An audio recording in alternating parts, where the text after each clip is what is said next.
పశ్చిమాసియాలో ఉద్రిక్తతలు తగ్గుముఖం పట్టిన హార్మోజ్ జలసంధి మీదుగా నౌకల రాకపోకలు పూర్తి స్థాయిలో జరగడం లేదు. దీంతో అనేక దేశాలు ఇంధన గ్యాస్ సంక్షోభాన్ని ఎదుర్కొంటున్నాయి. ఈ క్లిష్ట పరిస్థితుల్లోనూ భారత్కు ఊరటనిచ్చే వార్తను కేంద్ర ప్రభుత్వం వెల్లడించింది.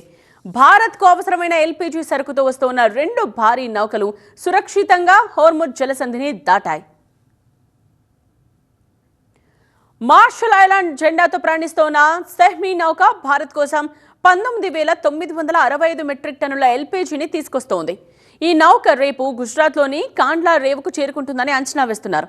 వియత్నాం జెండాతో వస్తోన్న ఎన్వి సన్షైన్ నౌకలో 46,427 మెట్రిక్ టన్నుల ఎల్పీజీ నిల్వలున్నాయి.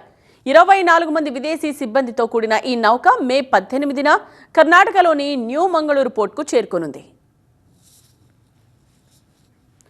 మరోవైపు పశ్చిమాసియాలో ఉద్రిక్త పరిస్థితులు ఏమాత్రం తగ్గడం లేదు. భారత జెండాతో హార్మోజ్ జలసంధి గుండా ప్రయాణిస్తోన్న నౌకపై డ్రోన్ దాడి జరిగింది.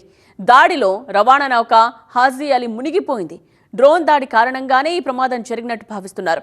ఇప్పటికే నౌకలోని 14 మంది భారతీయ సిబ్బంది లైఫ్ బోట్ల సాయంతో బయటపడ్డారు. అయితే హార్మోజ్ జలసంధిలో భారత నౌకపై డ్రోన్ దాడిని భారత ప్రభుత్వం తీవ్రంగా ఖండించింది.